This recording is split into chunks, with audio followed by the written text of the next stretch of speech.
Hey, welcome everyone. We are back once again. Sorry, will be a little bit of echo as I have not solved the mystery of the problematic wireless microphone. Hopefully I'll have it sorted out by Thursdays from the couch show. So sorry for the little echo. There's going to be probably echo because of the room. But at least you can hear my voice. So here we go. Welcome everybody. This is the Live Tech Show number 75. We are Tuesday and May 2nd. And of course we are live every Tuesdays with this tech show, 3 p.m. Eastern, 1900 hours Universal Time, and we will, of course, answer your tech questions. Where? Well, there's tech questions that come from here, helpwithyourcomputers@gmail.com. There's a few questions that came in through the week, and after that, we go to the chat room. If anybody has some questions, we go there. Hello, everybody in the chat room. We will be, of course, checking that out as we can. Just a little problem here. Just want to make sure it's all right. For some reason, my chat isn't working, and I don't know why. Weird, but the stream seems to be there. Okay, let's go back. New window. Okay, so a little glitch here that's bizarre, and it happened last week also. So, okay. Hello everybody in the chat room. I will be, of course, going to you guys after the questions through the email. And of course, we are here every Tuesdays. My name is Gilles, and I come from Montreal, Quebec, Canada. And here is the mascot, Mr. Paul the Cat. Wants to say hi to everybody. Here, look here. Say hi to everyone. Look here. Yeah. And so Mr. Paul the Cat wants to say hello and welcome everybody on board. Hope you enjoy. And of course, today was a very interesting event. We'll talk about it during the show today. Microsoft had the education event this morning with a 1 hour 45-minute presentation that I was watching. Very interesting, actually, and we'll talk about that a little later. Hey guys, it's more time than ever to help me with donations if you can. To give you guys an idea, the month of April has been the crappiest AdSense I've had in 3.5 years. So it's still going down the drain. So it's getting more and more difficult for me to, spend a lot of time doing this because of, I need to pay the bills and the food and the rent, the internet, everything. So, hey, if you can spare a little something, if I helped you in any way, patreon.com/radioandcomputers is a great place to go. You also have the PayPal and the Yahoo email that you see here. Helps me a lot, and I want to thank everybody that has donated. And also, if you've never donated, why not think about it? Maybe I've helped you with some problem, and it's like, hey, you didn't have to pay the tech guy. Well, why not spare a little something, and hopefully... thanks already for everybody that has contributed to our show. Okay, Cortana issues, and I'm going to start with these few questions. Okay, let me just go to the email that I did not open, and the email, of course, helpwithmycomputers@gmail.com. Okay, we have Cortana questions. One coming from Steve Martin, that when he asks Cortana for the time, gets this weird response. And here's the thing. So he called Microsoft to try to get some help, which apparently didn't help. And I understand why, because most of us have this issue. So if you ask Cortana for time, so for example, if I do, hey Cortana, what time is it?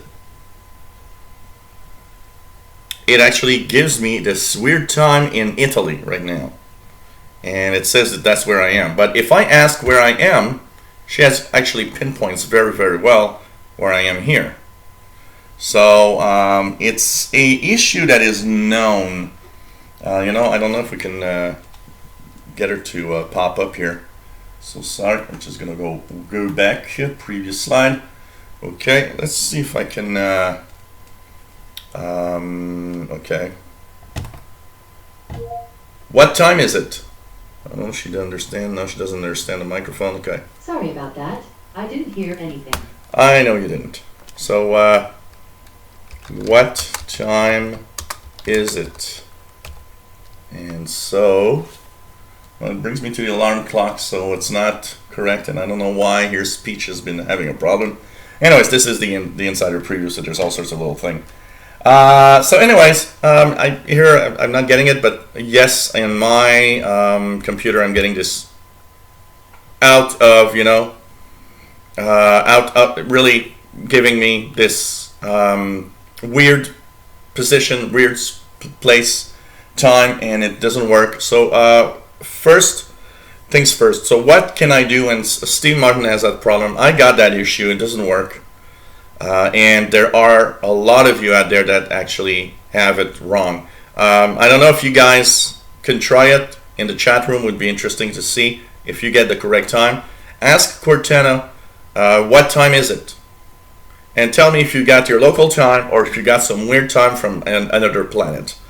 I got some weird time. So here are a few things that for some people it works. But in a Microsoft blog post dated from about 6 months ago, and that there are really no, doesn't seem to still have a fix for it. They do mention that there is an issue with Cortana not having the right location when you ask for the time. It happens here. It happens on all my machines here for some reason, and it always gives me. So Patrick Manny works, cool. So it's possible that for some of you it doesn't, and it doesn't on mine either.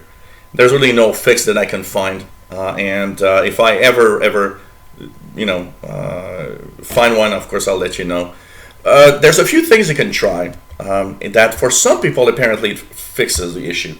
So you can go into your settings, and in your settings in the time and language area, you've got sliders, one set for set time automatically, and the other one is for set time zone automatically.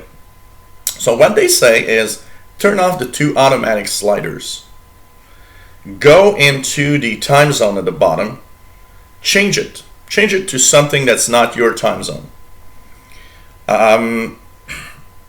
Get out of the settings, go back into the settings, put the time zone correctly again, back to where it was, your regular time zone, and turn on the sliders for time and for the time zone.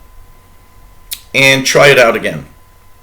And for some people, this has fixed Cortana giving the wrong location. Be careful also if you're using a VPN, of course. It might,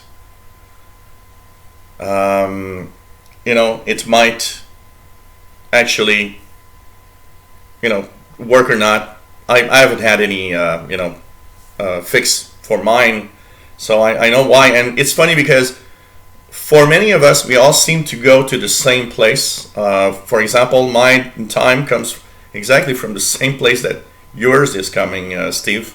So it's kind of funny.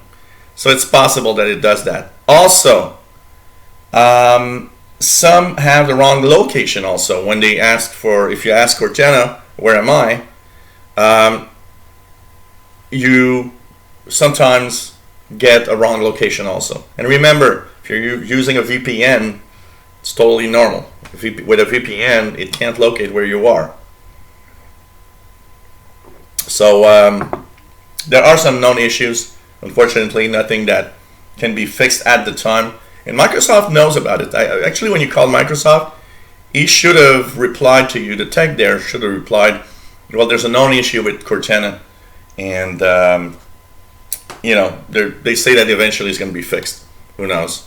And if I do find a fix, of course, I'll be the first to post a video about it. But I tried pretty much every fix that I saw on the internet personally. Still ain't getting the right time for some reason. So it's kind of weird. A lot of people, Cortana pops up randomly at any time, and it has a lot to do with the fact that sometimes she kind of gets interfered with what's happening with your computer. So sometimes, when your sound is set a little too high, there are some background noise. I know that Cortana can pop up sometimes just because of background noise. It's very, very weird. And so that's a known issue, and the only thing that you can do is just remove the Hey Cortana command so that she doesn't pop up by herself. If she still pops up, I don't know. I get it on some machine, not on my main machine. My main machine, it acts okay, but on some on my insider machines, it seems to pop up randomly for no reason. I guess it's some kind of glitch, but there's it's all little things that there's no really good fix, except just turn off the automatic pop up of Cortana with the command, and she'll stay quiet most of the time. I got a question about Cortana, two questions for Cortana that come from also Franco, that is a regular viewer. Franco says, hello there. Two questions. Are there any new commands, any new things with Cortana in the Creators Update? Yes, there is. Cortana in Creators Update actually is more intelligent. She can interact with more apps, and she can actually do a lot of things that she couldn't do before, including, for example, you can actually ask Cortana to play a song in your movies and TV or your Groove Music app. You can play a movie. You can say, advance 10 minutes in the movie. You can say next song if you're in shuffle mode in Groove Music. She now can interact with the apps. She couldn't interact with apps before. Now she can. Also in Creators Update, Cortana is kind of a full screen experience. So when you leave your computer kind of, if you leave your computer like just, on, and you have her set to respond to the command, the A Cortana command, she will pop up full screen.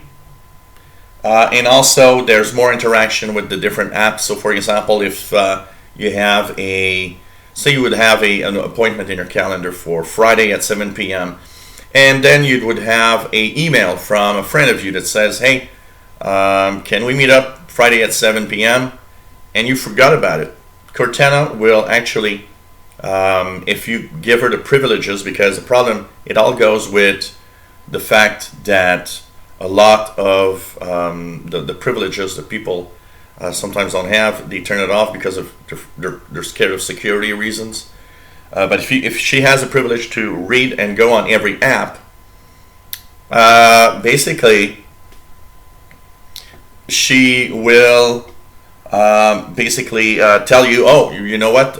It's like there's a conflict here. Do you want to change your appointment, or maybe you want to tell your friend?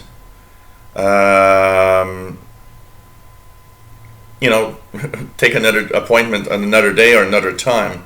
So she is much more interactive. And of course, you say how to get Cortana on the lock screen. Well, you go into the Cortana. For the lock screen, you go into let me just go back here. Yeah, you go into, it won't be very long, I'm trying to remember. Sometimes you just kind of forget. Okay, what you do is you go into your settings, you go into personalization, and on the left side you'll see lock screen. There you want to go to turn on the show lock screen background picture and sign in, but you want to see Cortana lock screen settings. You want to set the settings to make sure that you use your Cortana even when my device is locked. The slider needs to be on, so that's when you can have her working on the lock screen. But of course you'll have to set her as she needs to respond to the A Cortana command if you want it to work. And the last thing that you can do there is also enable Cortana to access calendar, email messages, and other content when the device is locked, if you want to have Cortana tell you about emails or stuff, or appointments in your calendar and so on. But if you turn that on, you will have her on the lock screen, and seems to work well in the creators update.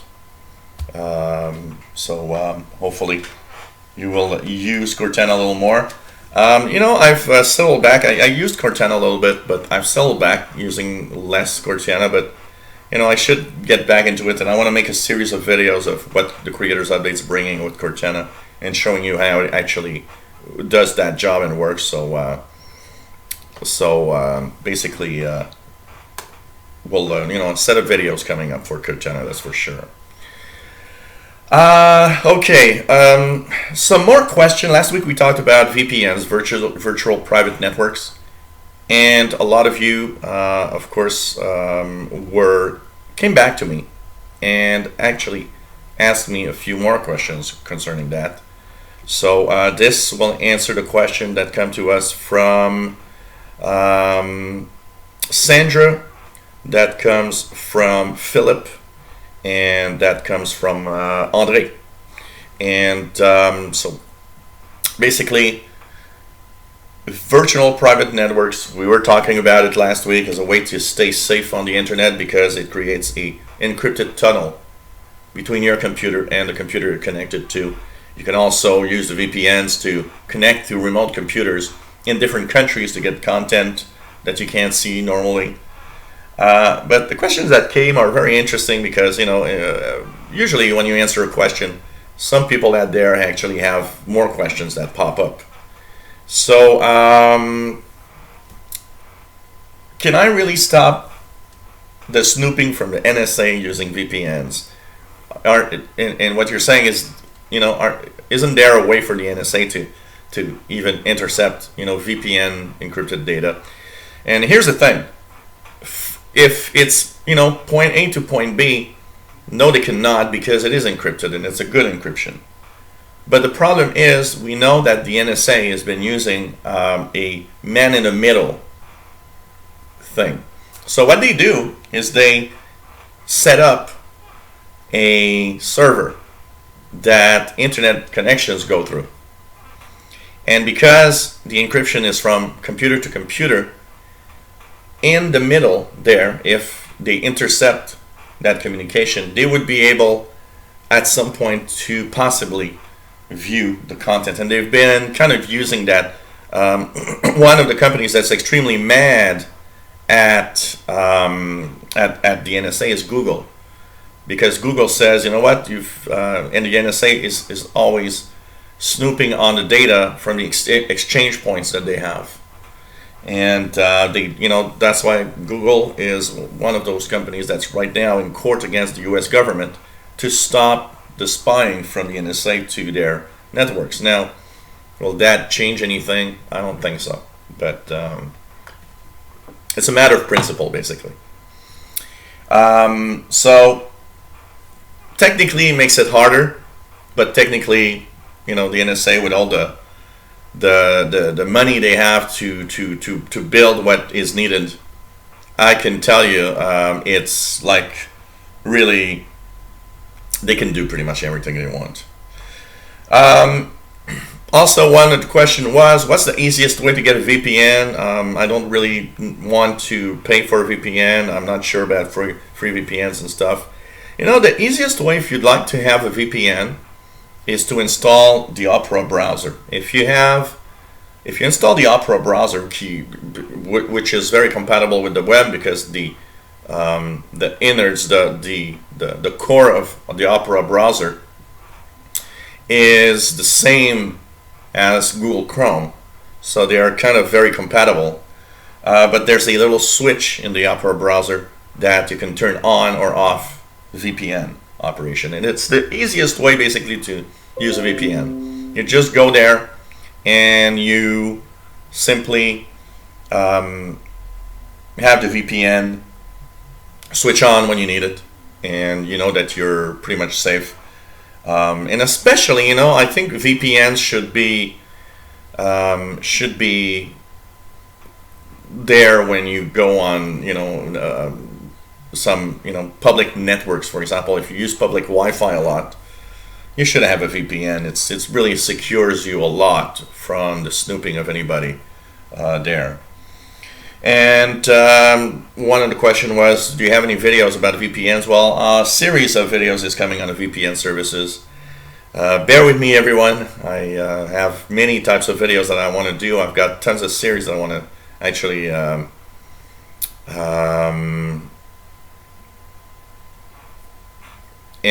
so basically we're just I'm eventually going to have a series of videos on the free VPNs, the paid VPNs, which ones are the good one and the bad one, and so on. So that's coming pretty soon. No, Larry, I've not yet gone to your question. Okay, today was a Microsoft event, Microsoft educational event. It was very, very interesting. They had a 1 hour, 45-minute keynote where they showed all sorts of things. But the interesting things that they showed today, Surface Laptop, a new device made by Microsoft, the Surface Laptop. It is a high-end device. It starts at $1,000 and goes up to $2,200 depending on the configuration of it. It's a touch laptop. It is gorgeous. I was reading Paul Thurrott's Twitter posts while he was actually handling and checking one out over there, and he just said it is one of the most gorgeous devices he's seen. So they're really trying to hit or get the market from the Apple side with this. It's easy to see that they are actually trying to really go to get and lure some Apple users in higher end devices that are beautiful, well made. I mean, they've shown different configurations of looks and feel, which are pretty much amazing. So really cool little devices that were announced. We knew there were devices, we didn't know what. Well, that was Surface Laptop, and I couldn't say it, but I knew it was that because I had seen them at my own visits at Microsoft here. I just couldn't talk about it, and I would guess that many people have that would have probably knew about it, but they had disclaimer, you couldn't I couldn't talk about it before, but I did try one. And it was amazing. I gotta say, it's very beautiful, and it's if I had the cash, I'd buy one because they're just so beautiful and really, really amazing devices. 14.5-hour battery life. Okay, you gotta take some and leave some here when they say things like that, because pretty much no manufacturer gives you a correct time. I don't know, their test is like I don't know, they're using the laptop with the screen turned off at 2,000 feet of altitude or something. I don't know. It's like, okay, and when the wind is blowing from the east at 22 kilometers per hour, that's when they get 14.5 hours of battery life. I don't know, but it's like, okay. So basically, Surface laptops, even if there's no 14 and a half hour of battery life, I gotta say, even if there were 10 hours, it's just an amazing device. Very, very, very nice. Office 365 coming to the store, and the reason is there's a little something that you gotta add to that is Windows 10s. So what they showed today is Windows 10.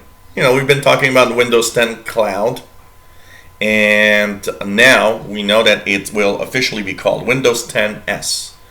And S is for streamlined. It is a stripped down version of Windows 10. It is a version of Windows 10 that is made for Chromebook style devices. They were also telling us that there are 7 third-party manufacturers that are actually making Windows 10 S devices, Chromebook style devices, some for as little as $189. That's going to be interesting to see. They want to have basically it's stripped down. It's going to be lightweight. It's going to give better battery life to every devices, and it's supposed to really be something very interesting. It only enables you to install apps from the Windows Store, so you can't install desktop apps. So if you got a CD or if you want to download a file and install it or a program from the internet, it doesn't work. It doesn't work like that. That also meant, because I didn't think about that first, but one of the things that you got to understand here, and I kind of was a little thinking about that suddenly, is Windows 10s, because it installs only from the store, that means the only browser that you can actually use is Microsoft Edge. As long as Google doesn't do a store version or app, it's like you're stuck with one browser basically. So it's kind of interesting. I like one side of Windows 10s, or is the fact that for a lot of people that do not, if you want to stay secure, I think that what's interesting here is that there is going to be increased security from the fact that you can install Windows, desktop apps. So it makes you very, very secure suddenly. So there's a good side to that, and I don't know. We'll see if that wouldn't bother me too much about the Windows Store apps. If the Windows Store had kind of more apps, the problem right now is that there's not enough apps. And maybe that's the biggest problem. But you understand now why Office 365 is coming to the store. So a new Surface laptop, some new mice, really nice designed mice. Windows 10s is here, and it's actually released today. It will be actually free for education. So you see that they're pushing, education here. The fact that third-party laptops will also have Windows 10, S pre-installed at low prices. They're trying to get the students to get in this thing. So very, very interesting stuff that we've learned today. And the Surface laptop is absolutely gorgeous. I have tested one for one afternoon, and they asked me to give them my comments of what I thought. Very, very beautiful laptop. I gotta say, like I said, if I had the cash, I'd buy one. It's very, very nice. So moving forward, the next event, of course, is Build. Build is next week. There should be some interesting announcements there too, and of course, we'll probably learn more of not just Windows 10s, but Windows 10, the next version in September. And who knows, maybe they'll have a name for that version of Windows 10, which is now Redstone 3 basically, for next September. So kind of cool, really cool event. If you guys haven't seen the event, it lasts an hour 45 minutes, and it is worth watching. And one last thing here that I want to say before I forget.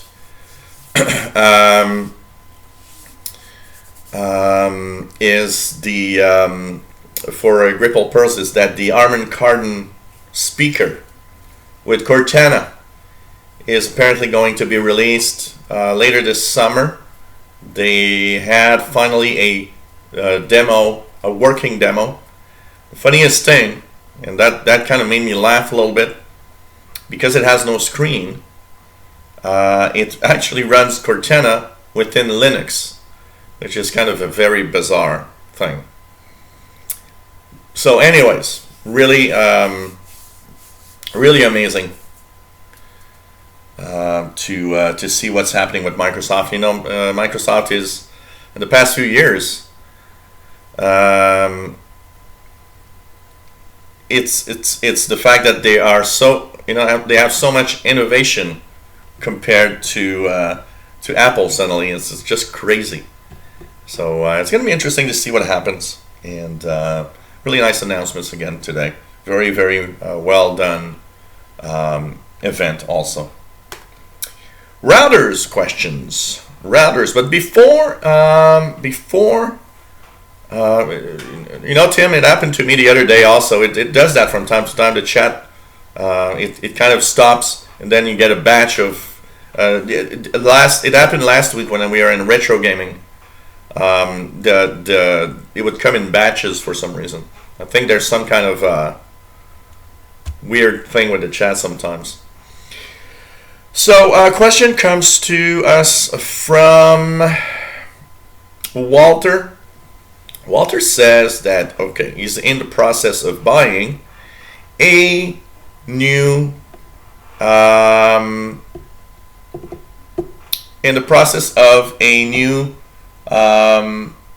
router. By the way, Gripple Pearls, ask me that question when I get to the questions in the chat. If I don't remember how to your question. So he's in the process of buying routers, and he's got some questions because he's wondering. Okay, first of all, you saw some routers that were as cheap as $19.95, and routers as expensive at $500, and they are even more expensive than that. And so he's asking, are all the routers the same? Why are there some very expensive routers and some much, cheap routers? And the difference between the different protocols and frequencies he sees on the boxes, and he wants to know, how he could choose one and know that it's going to work well. So first of all, the thing to not buy, and I always say that if you want a router, a good router, don't buy the cheap ones. A $20 or $30 router is a $20 or $30 router. It often has problems, and depending on what you do, because you're not really explaining to me a lot of what you're saying exactly, but in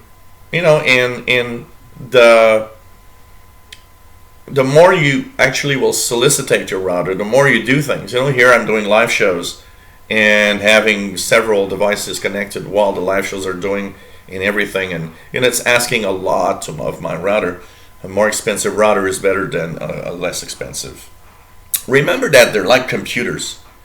So basically the router, the more you pay for it, the more powerful it is. So it can handle more connections at once. It can handle more traffic without actually you seeing a difference. Cheap routers, a great example of cheap routers, you download a big file and you notice that every other computer now is slowed down. And you know what? 75% of that slowing down is not because of the bandwidth.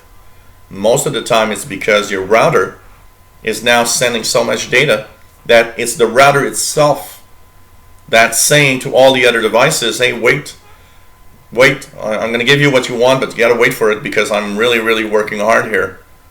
And the more expensive you buy it, the more powerful the CPU is in the router. The more RAM it has, the more it's capable of doing multitasks. So if you've got several computers, if you're in a home with a family that, you got children with computers or tablets, you've got your own computer, your wife has a laptop here. Well, buy a good router, because the more devices you have, the better the router must be for it to work well. Also, some routers, the way they are designed, help give much more distance. One of the biggest issues that I see as a tech guy, hey, my internet is in the top floor, and when I go down to the basement, it doesn't work anymore. Well, that is also an interesting part of having more recent protocols like AC, or having dual band is interesting also, because 2.4 and 5 gigahertz. Not a lot of people have 5 gigahertz routers right now. So when you're at 5 gigahertz, often your connection is better, because there's just not a lot of people around you that are on 5 gigahertz.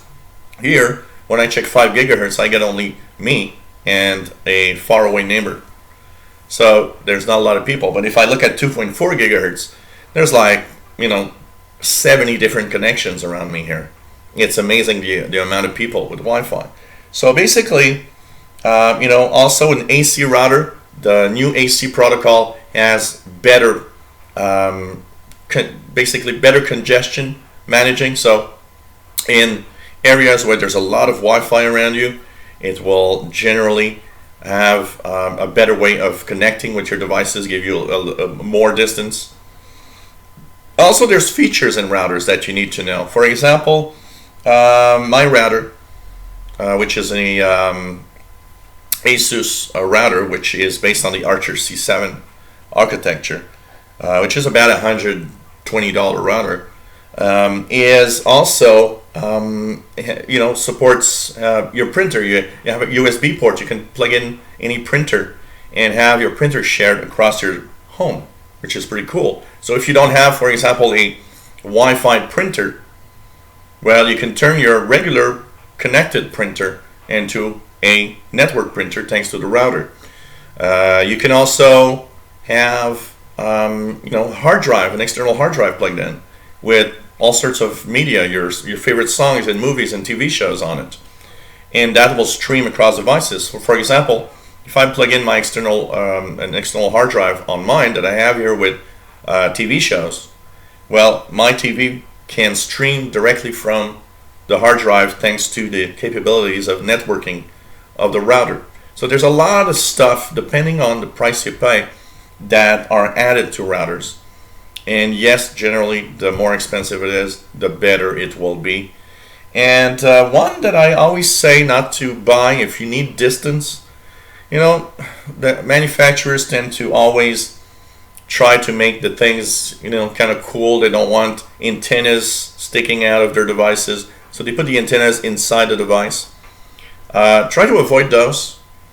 Yes, they are cute if you put them in your living room because they're not ugly little spider-like objects, but they will not have the same range as a router that looks like a spider with tons of antennas on it, that is much better at making long distances. Yes, it is uglier, but it is much better. You'll have more distance with that, that's for sure.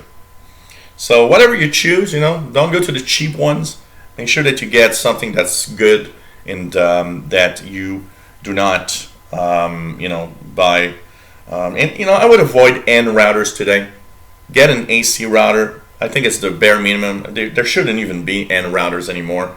Let's move ahead in the technology. Of course, you might not use that AC necessarily. For example, my laptop doesn't have AC. My phone has AC. My older iPhone has AC. My MacBook has AC, which is the type of protocol. But my laptop doesn't have AC. And what I've done is I simply bought a little dongle like this that costs, I think it cost me $10. And this is an AC 2.4 and 5 gigahertz USB Wi-Fi adapter. And it turned my laptop into an AC compatible laptop, which is much better because the connection speeds are better on AC usually. To give you an idea here, my connection of N my end connections with my laptop are about 130 megabits per second. But when I plug in this AC adapter and I'm on 5 gigahertz, now I have a 433 megabits per second connection between the router and my computer. So it really shows, and especially if you got fast internet, it's a good idea to have the latest protocols if possible. So just be careful. And for those that just to complete the router information, today there's like these new thing. Before there were a lot of extenders of all sorts. You could extend your signal from a router by using devices. But now today there's things called mesh routers, which are different. They interconnect with each other, and you can have a mesh network. If you have got a big house, the cool thing about a mesh network is that you'll have the internet everywhere. So you buy a set of routers that are interconnected and that have better, it's actually better to have a mesh networked routers or devices than to have extenders in general, because the connections are much better between devices, and that will help you like extend Wi-Fi to everywhere in your home. So if you've got a big home, it's cool for that. Lots of little things. Depends on what you do, and like I tell you, if many people together,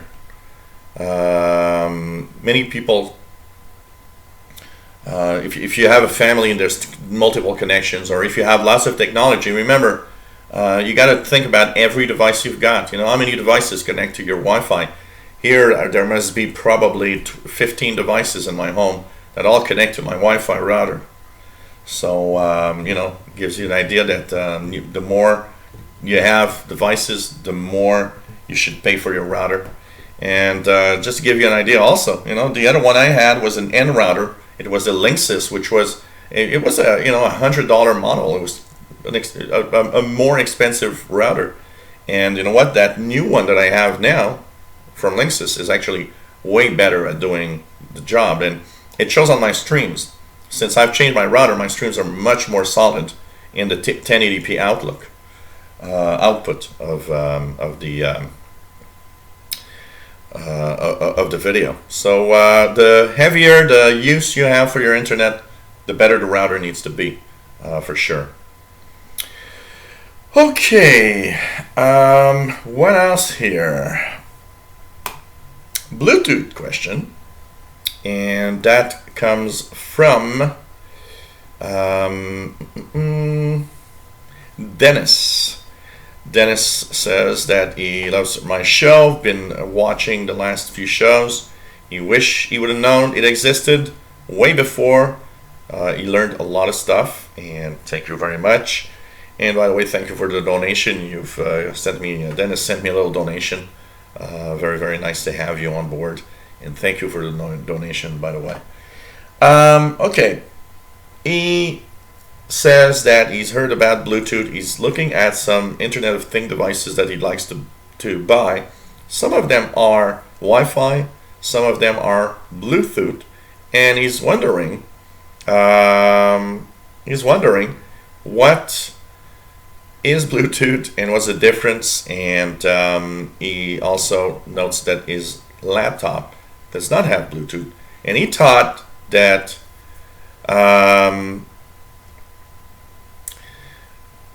he thought that every laptop had Bluetooth, but he said no, it doesn't have Bluetooth, by the way. So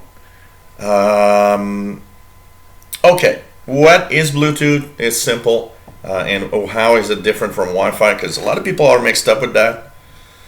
The Wi-Fi is a communication for a network setup. Okay, Wi-Fi is a wireless type of communication between your computer and a router, usually to distribute the internet and to also share files between devices and so on. Bluetooth is a device communication protocol, but it's much shorter action than the Wi-Fi. So Bluetooth is for short distance, It's usually for devices that connect to a computer to do something. So an example, there's a lot of, one of the popular uses of Bluetooth is to pair your phone with your car. One of the, it's short distance, it connects with the car because you're in your car, and it enables you, for example, to make calls wirelessly without touching your phone when you're driving. There's all sorts of little things you can have. Wireless mice, keyboards, you're also mentioning that you've seen that, wondering if they're good. Well, these are for small devices that need to connect to a computer or to another device in a short distance. So usually when you use Bluetooth for something, you're close to the computer, you're close to the device that you will connect to. And it is mostly there to just give out some communications between two devices. So like, for example, connect a keyboard or a mouse so that you have wireless devices. So some come with a little dongle, some come with no dongle, all they just connect through Bluetooth on your machine. And you're wondering, is there a way to get Bluetooth? Well, I was showing this little Wi-Fi adapter here. Look, I've got even smaller than that. I paid a $4 or $5 shipping included on eBay. And it is a little USB dongle that you just add to your laptop, and you've got Bluetooth suddenly on your laptop. It's very inexpensive. Mine is, I think it paid $5 with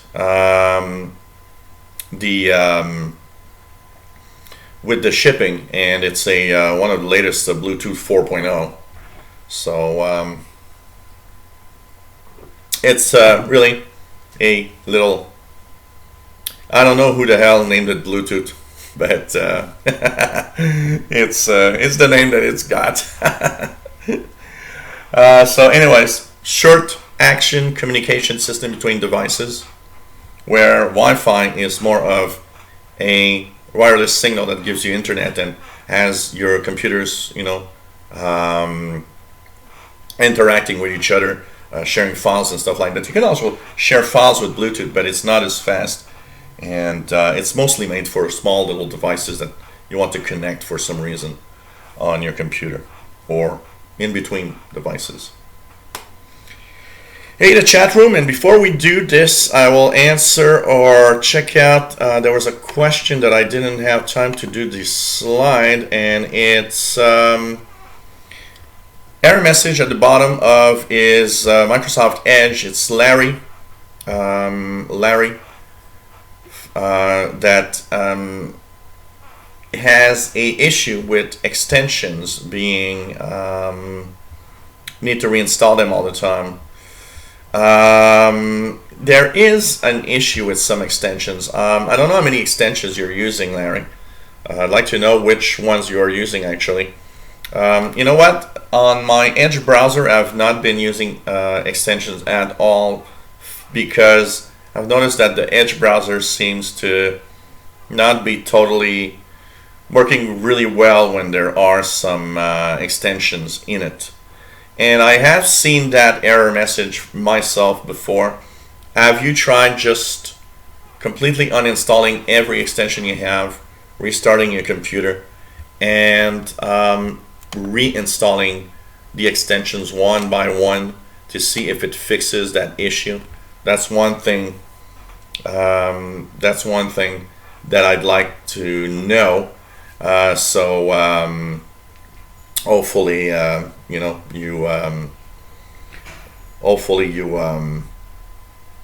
you might have completely removed the extensions from Edge and reinstalled them totally. That would be the first thing to do. But I do know, and make sure, because it could be one of the extensions. It could be one of the extensions that's actually creating a problem with Edge. So these are things to remember. But if you can answer that question, but remove them all and reinstall them slowly.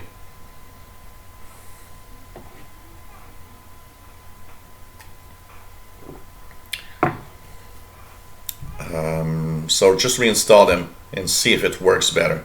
But there might be, and don't install them all at once. If you have more than one, install them. Install one extension, use it for a little while, see if it works. If it doesn't do anything wrong, and then add another one. You might actually notice it's one particular extension actually that causes the issue, not all the extensions. So try that out. Hello, the chat room.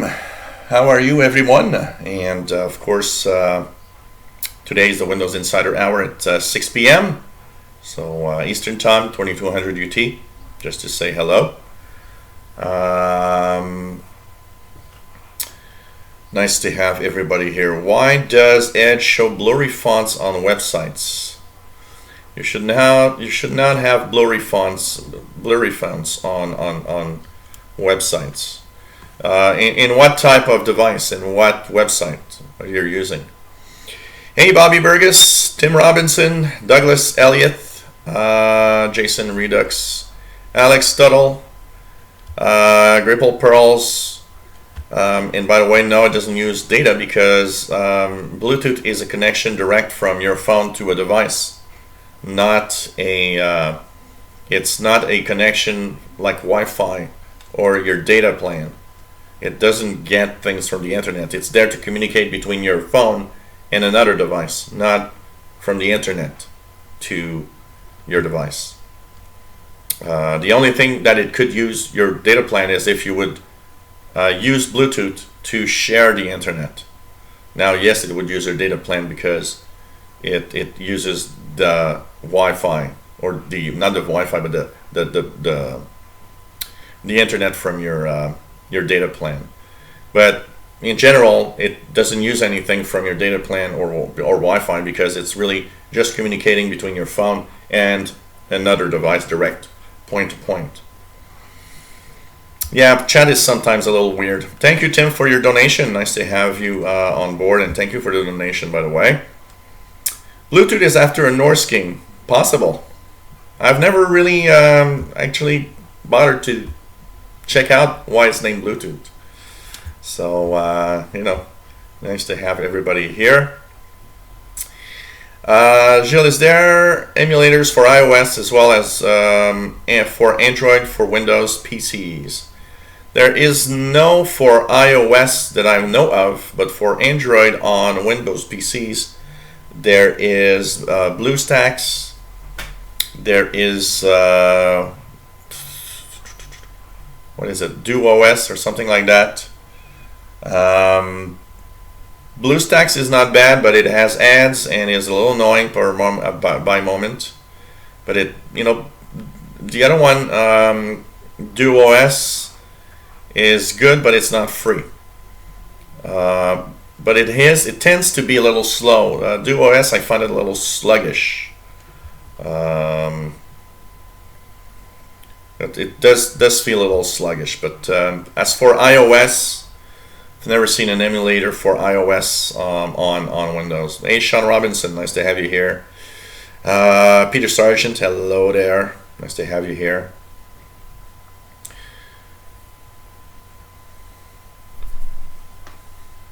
It shouldn't be different from with Edge and Chrome. Make sure that I'm just gonna check if Edge has the feature for.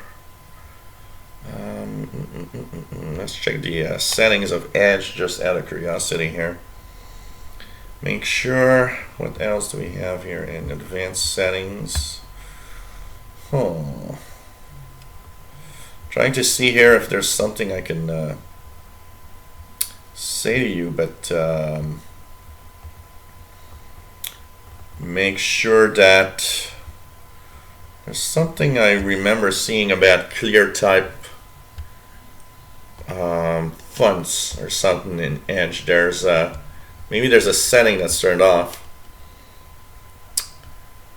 Favorites, browsing data, account, advanced settings. Yeah, there must be some setting that's wrong because it shouldn't. And the pages are the same size because they should be as clear as clear on your as clear on your on Edge than on Chrome, for sure. There shouldn't be a difference. What else do we have here? How did the Armored Cardon thingy look, Jill? Was it big or like a little Echo? Was it pretty?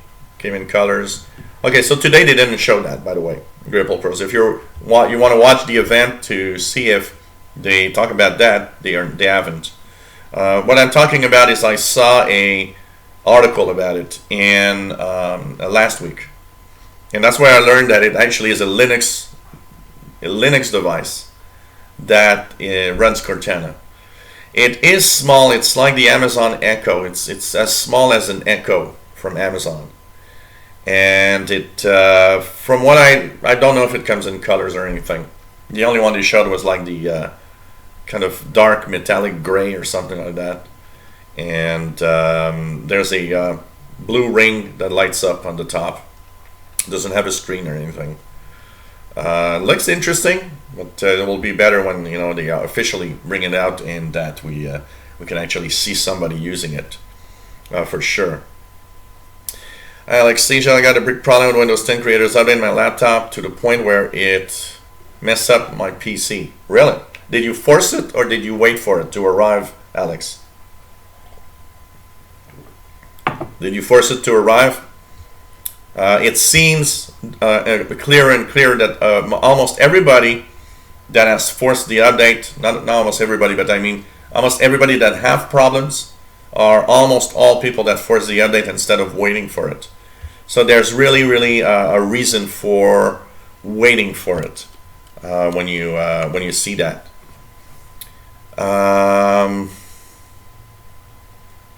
What else do we have? You ever owned weather radios? I do own one here.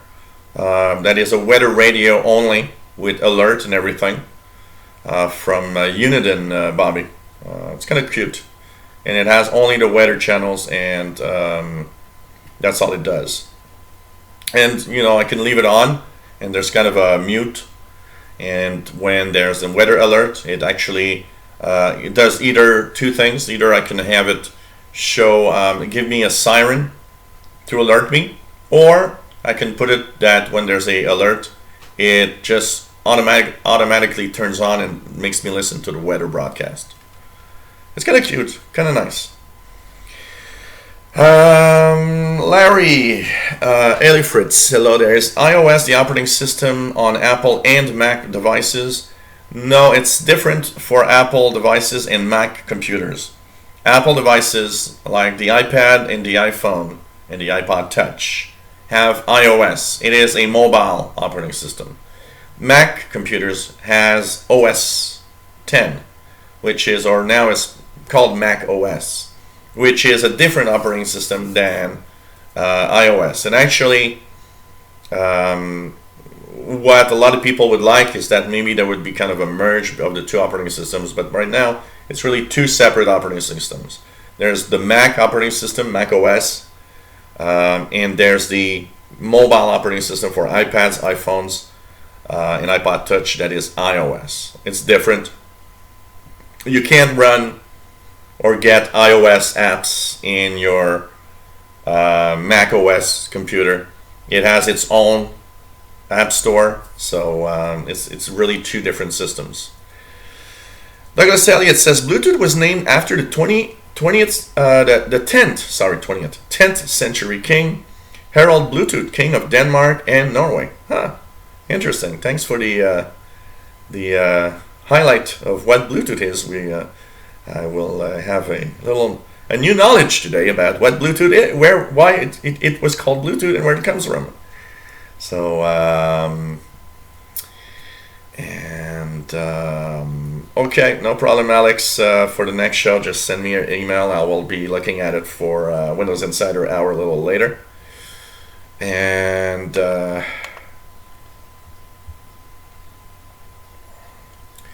nice to have everybody here. Just yeah, there's something called ClearType. I don't know if it's in Edge or in Windows. Make sure that the JSON that in Windows, in the settings somewhere, there's something called clear type fonts to make sure that they render correctly. The other thing you got to remember also is that it is possible that maybe on certain websites, is it doing that on every website you go to, or just specific websites that you go to also?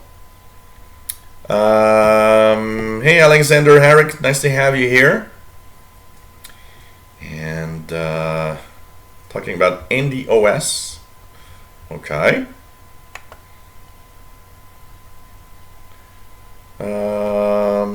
No before me. Hello there. How to remove. Well, if it's anything that is a malware of some sort, use Malwarebytes. It all will remove it.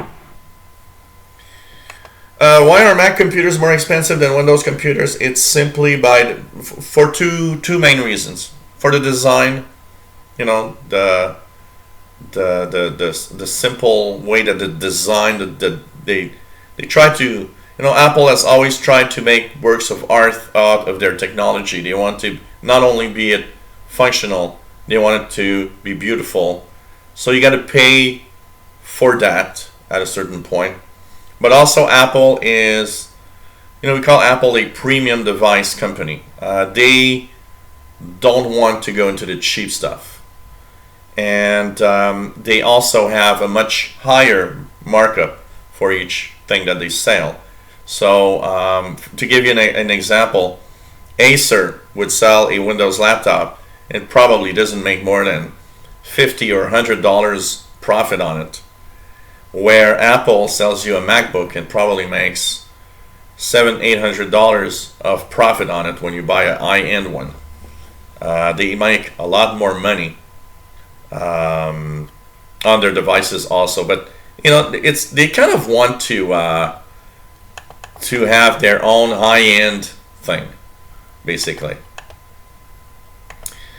And that's mostly it. But you know, look at high-end because you got to check out when you see, you know, look at Microsoft today, the Surface laptops.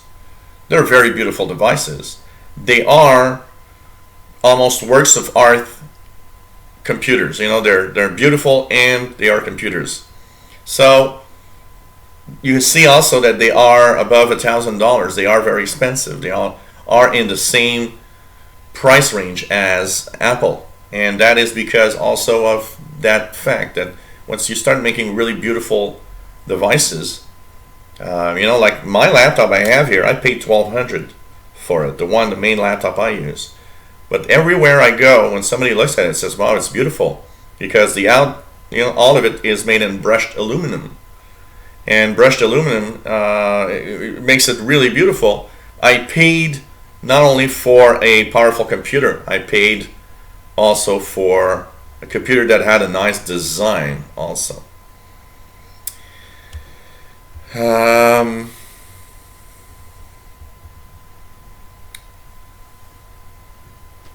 Rebel Pros, do you think they will show one of those Armin Kardon thingy at Build?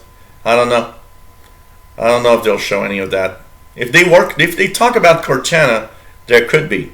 But it depends if they work for, you know, they talk about Cortana a little bit. So we'll see. But I don't know. I really don't know. Josh K, hello there.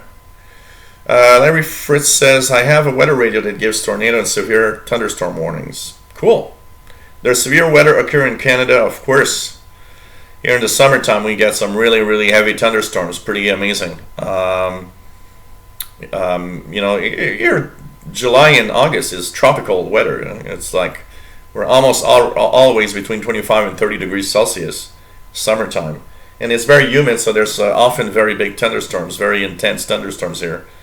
We even have tornadoes from time to time. We have also, you know, severe weather in the wintertime. We could have really big snowstorms. You know, like we had one this winter was, I believe, one of the biggest snowstorms in the last 100 years almost. High winds and a lot of snow. We had a major ice storm in 1998 that was amazingly amazingly bad. I mean, there was ice everywhere, and it was so bad actually that there are parts of the province of Quebec, that took over a month before they had power back. So there's a lot of there could be a lot of severe weather here for sure, Larry. Jill, will I have to have Linux to run Armin Carter thingy? No, not at all. It's just that the internal operating system, because what I've learned with the Armin Carter speaker is that there is for Windows 10 to work on a device with Cortana, the device needs to have a screen. So that Armin Carden device does not have a screen, so that's why they can't run Windows 10. So they're running Linux in it instead. But it has nothing to do with you having to learn Linux at all. It's just the internal operating system that makes Cortana work that is like that. That's it. I want to remove startup password from startup, and I restarted the computer and I'm not able to get into the computer. What does it do when you try to get into the computer? Yeah, maybe it's just a rendering issue, Jason, with the specific websites that you go to. It's possible, I don't see a lot of websites. I do see a website from time to time that doesn't render correctly in Edge. So it might be that those websites are not rendering correctly in Edge.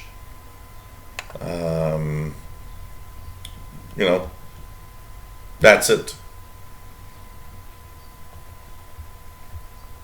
Anything else here? What else do we have? So it could be the rendering. I think it could be the rendering for these websites, specific websites.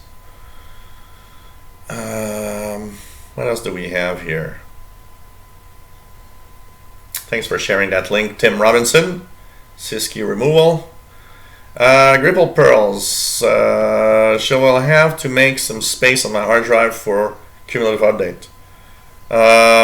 If you have more than 10 gigabytes, no. If you have less than 10 gigabytes, maybe.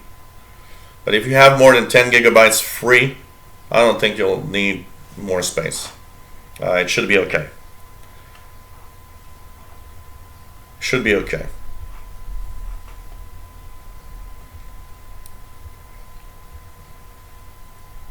What else do we have here? Jim Maley, hello there. I bought 2 iPads and a MacBook Pro. All 3 died prematurely and cost way too much to repair. I'll never buy another Apple product again. There are things like that. There's a friend of mine that she's a school teacher, and she always bought MacBooks.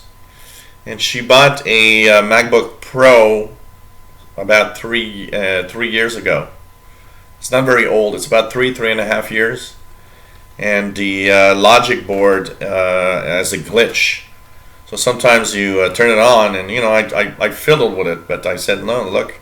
The problem is in the logic circuitry is as a problem, because sometimes it can work for a few hours with no issues at all. Sometimes it just goes berserk every 5 minutes, and she got to have it repaired. And it's like, these cost a lot. That repair is going to cost her like, okay, she paid maybe $2,000 for it, but still, the repair is going to cost her like $500 or $600. I had my share of Apple devices. That's what we were talking about. A friend of mine, we were talking, because he always knew me with, a iPhone in my hand. And basically, when he saw me once, he said, hey, you've got an Android phone now. And I said, yeah. And he was talking to me. We were talking about that because he still has an iPhone and he's got MacBook computers.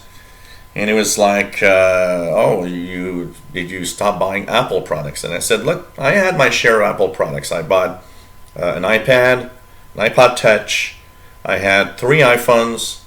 I bought a MacBook. But you know what?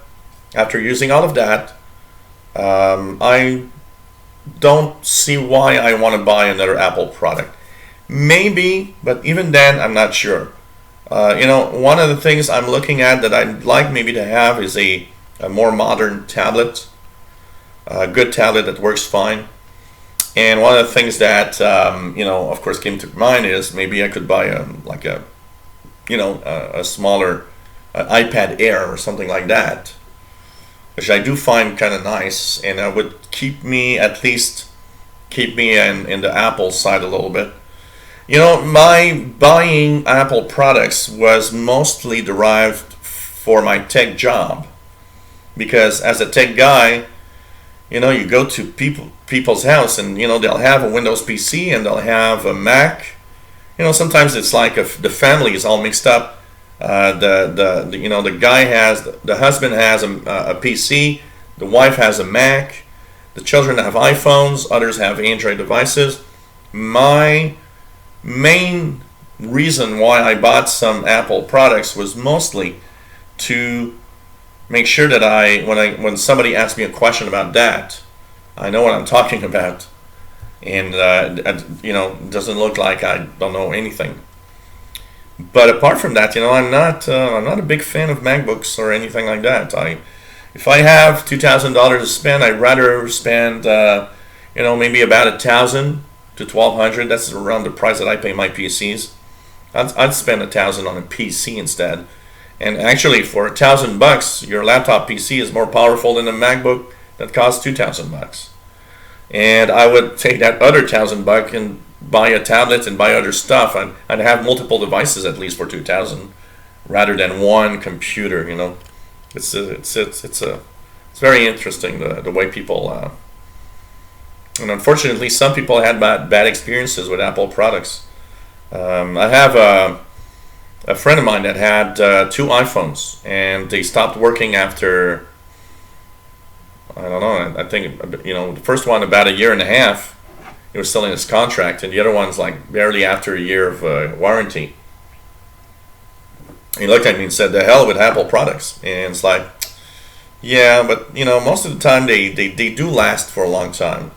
Most of the time they are okay, but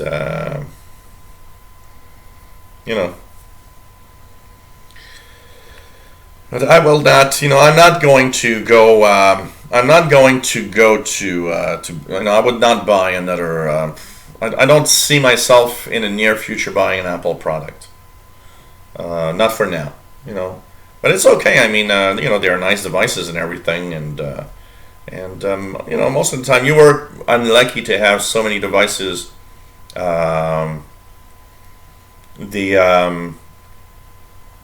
You weren't lucky with your devices that broke really soon.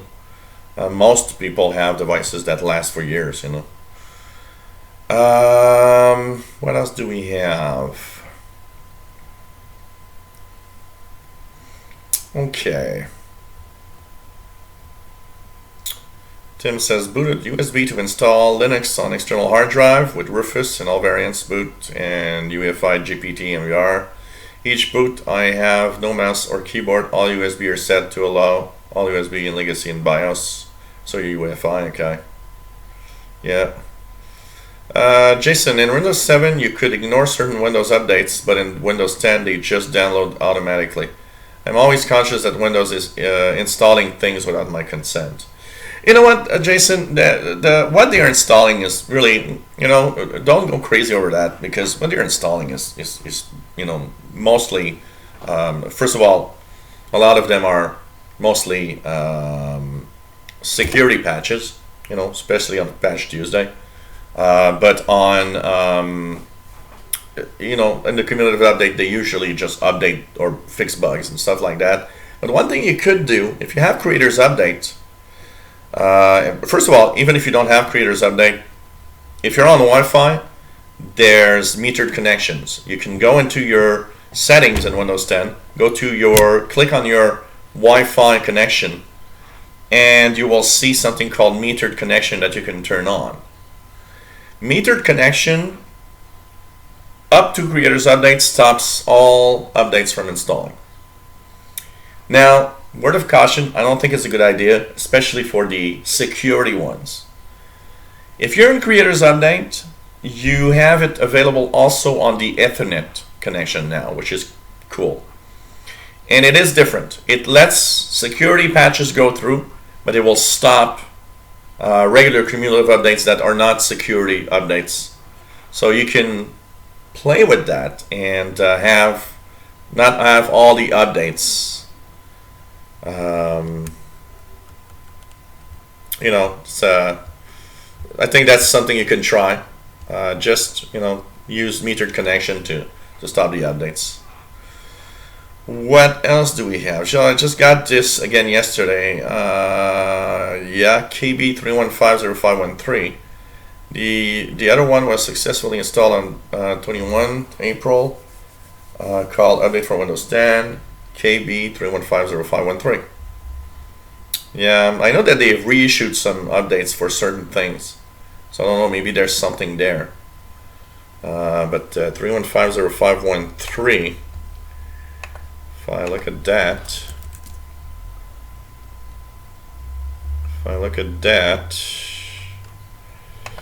KB31505113, it is, yeah, it's compatibility stuff.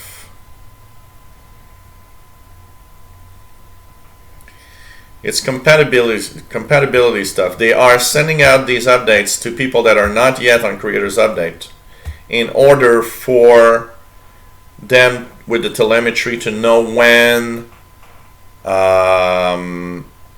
you will be ready to get the updates, for sure. Oh man, what else do we have? Burby Burgess says, I am not a very good Apple product expert, and well, even if I did fool with them, I would never know how to fix them. Yeah, they are. The problem, as for the hardware repairing of a Mac is more difficult. They have all sorts of these little things like these special screws that you need these special screwdrivers, and you need and everything is harder to repair. The first MacBooks were cool because you could easily change a hard drive or add RAM memory or upgrade memory and stuff like that. But now they don't want you to play in it, so everything is kind of complicated suddenly with Macs. Hard drive is not too hard to change, but still. Alex says, I'm not care for Apple, I'm an Android guy. Okay.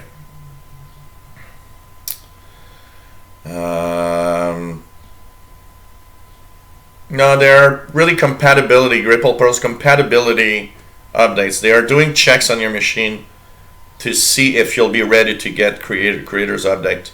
You're not alone getting that. I see a lot of forums of people talking about that and saying, hey, I get all of these updates like that. So no worry. It's really checking out if you can move on to Creators Update. At some point they'll check it out and they'll know when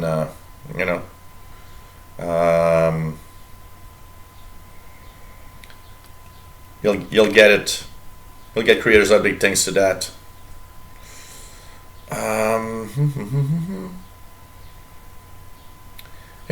Mostly for I understand that certain type of updates are not necessary. I mean, there are a lot of bug fixes and there's a lot of cumulative updates that do things that are not really anything you need.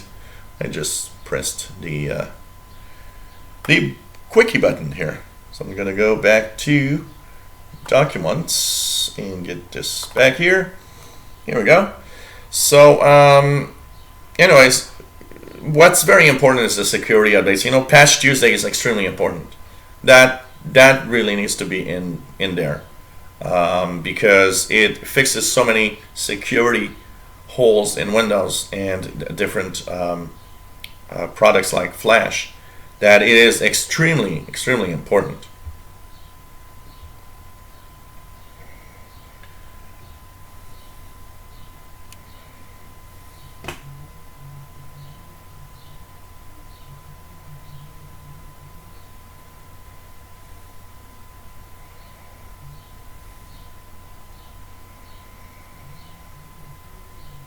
Yeah, but if you are in a company, you have normally big companies have the enterprise version of Windows, and the enterprise version of Windows lets you delay the updates for a long time.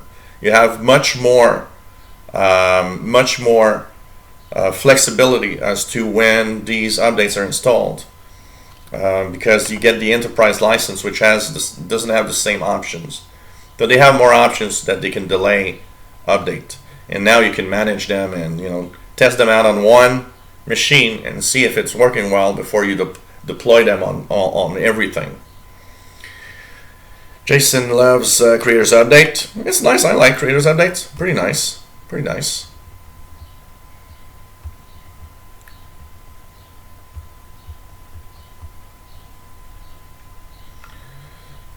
Can you fresh install Windows 10 with the Creators Update included, or do you always have to install updates separately? No. When you download the image of Windows 10 from the Windows site, from Microsoft site, you already have Creators Update. So it is Creators Update that you get from the start. You don't have to go and install a previous version and then update your machine. So if you ever want to do a clean install, you can download with the media creation tool the image, create your USB thumb drive or DVD. That will install Creators Update directly. So basically, what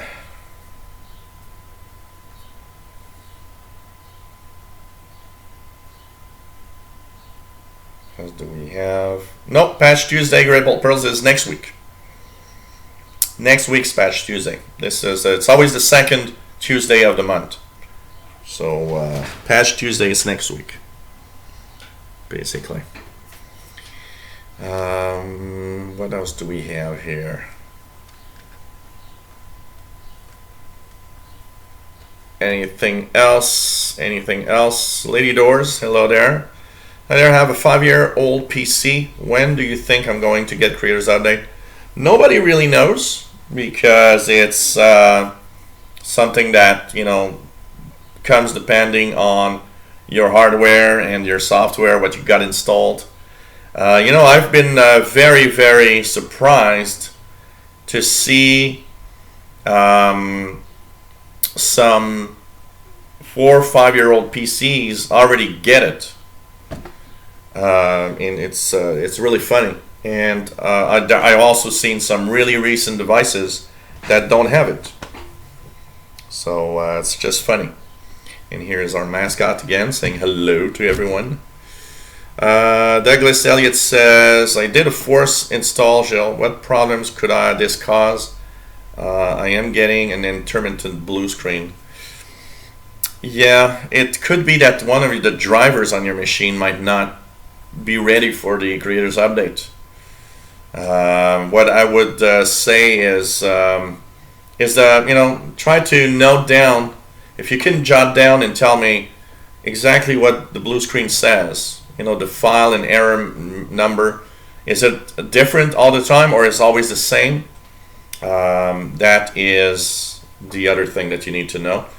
But a lot of that's why they are actually waiting on a lot of machines, because there's a lot of machines that don't have the drivers or what's needed for this to work.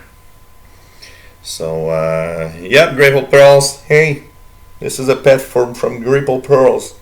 Yeah. So you should have seen. You guys should have seen him yesterday. We had a lot of rain yesterday, and he couldn't go outside, and he looked so sad to not be able to go outside. So have I used Windows N compared to regular versions? Nope. But it's the same thing. It's just that it's one specific language. Really one specific language. So what else do we have? Kenley says woof woof to Paul the cat. Well, he replies back meow meow. Oh man.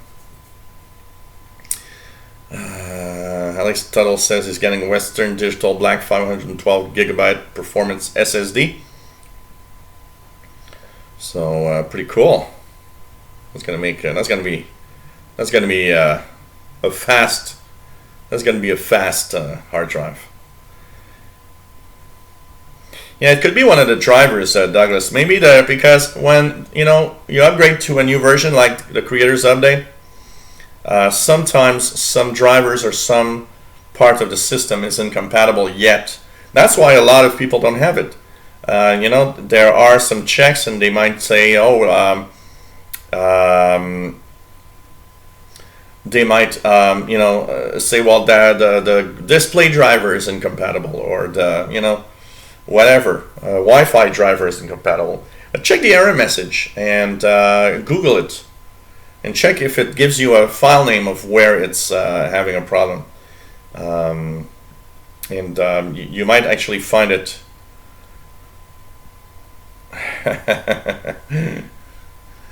Oh man, Tim.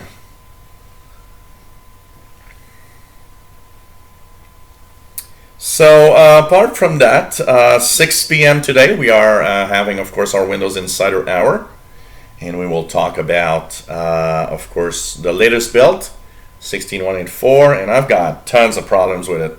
Not on my Pro machine isn't too bad, but my own machine here hasn't updated yet. It doesn't want to. And I see that a lot of people have problems with 16.184. So that is a broken build, I think, for sure. So that's interesting to see. That's what we're going to talk about today. And of course, I invite everybody to join in, even if you're not an insider or don't really know what I'm talking about. There's fun people in the chat room. You guys and girls can chat together and have a lot of fun while I babble my way, or blabber my way to all sorts of things. And apart from that, thank you. We have our wonderful Atawahinta that was in the chat room last week that just sent me a donation. So why not do the same if you enjoy my shows? Donations are accepted here. You can be a patron at patreon.com/radioandcomputers. You can also send me a little PayPal donation, so if you wish. And this is really, really helpful in these days of very, very bad monetization. And thank you for everybody that's donated. It's always much appreciated, everyone. Yeah, it is a great chat room. Great people in the chat room also. It's very, very, very cool. Yeah, Douglas, sometimes there's like, the chat kind of freezes or isn't always, What else do we have here? Hey there, Matteo Cirillo. Nice to have you on board. And what else do we have here?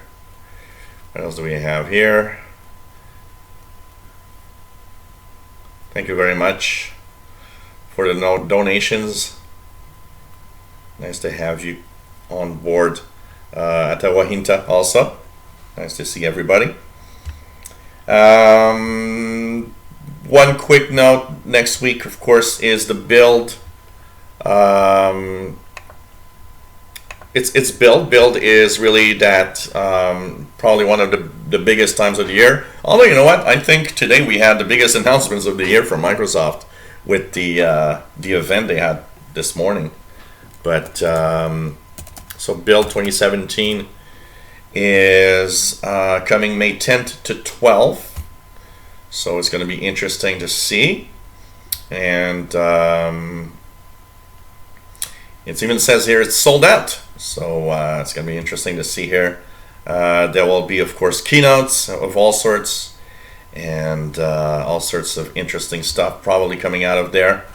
So it's in the Washington State Convention Center in Seattle, Washington, May 10th to 12th next week. We're surely going to have a lot of announcements there, and a lot of announcements from developers of different products. So we might have, Armin Kardon, but we might have, I wouldn't be surprised that we might have other Cortana devices, by the way, that they'll talk about. So, this is going to be interesting to see. It's coming next week, for sure. Oh, man. Miss Lady Catherine says, I'm like Mr. Paul the Cat, always lurking in the background. Windows 10, I like it. It's a winner operating system. One of the interesting things, though, is that we seem to see a kind of a stall in the updates in Windows 10. So I don't know. I'd like at build if they would announce a number. Microsoft has not updated that 400 million Windows 10 users number since September of last year, and I would guess maybe that'd be interesting to have a new number at build. So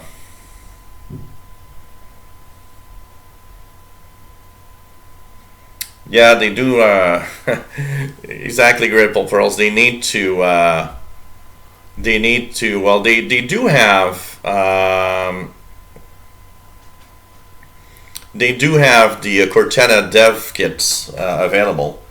I'd be interested also to see a Cortana device that would have a screen so that it would kind of run a version of Windows 10 on it, maybe Windows 10 IoT. That could be very, very interesting, for sure.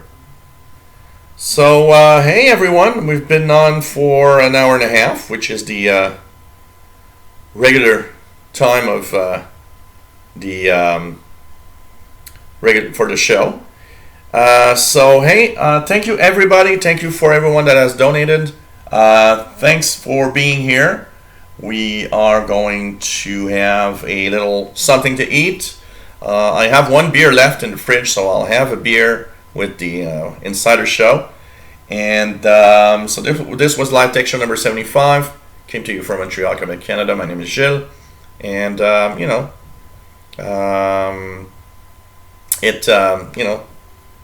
it's always fun to do these shows. We're here every Tuesdays, 3 p.m. Eastern. They will never update Windows Media Player because now, since they have Groove Music and the movies and TV apps and stuff like that, the Windows Media Player will have someday will probably be gone and not even there. Yeah, Patrick, only one left. I had a 6-pack. I took 3 with a radio show. I took 2 the other night, and I have 1 left. So, so I can tell you, really, really fun. And it's great to have all of you. You guys and girls are fantastic. Remember that at 6 p.m., in an hour and a half from now, we have the Windows Insider Hour. Why not show up at the Insider Show? Even though you're not necessarily all interested in that, at least, we'll have some great, cool people talking about it. So, hey, I promise, Grateful Pearls, that I will have a cooking video of some sort coming up. We wanted to do one last week, but me and Gabrielle were so tight in our schedule and our time for everything that we didn't do it. But I promise when it's coming up, Grateful Pearls. So take care, everybody. Love you all. See you next week if you're not here tonight. Remember that on Thursday we have From the Couch with my nephew Gabriel. We'll be here at 4 p.m. on Thursday at 4 p.m. Eastern, 2000 UTC. Thank you, everybody. Have a safe week. For those that are going to be back in an hour and a half, see you later. And take care, everyone. Bye.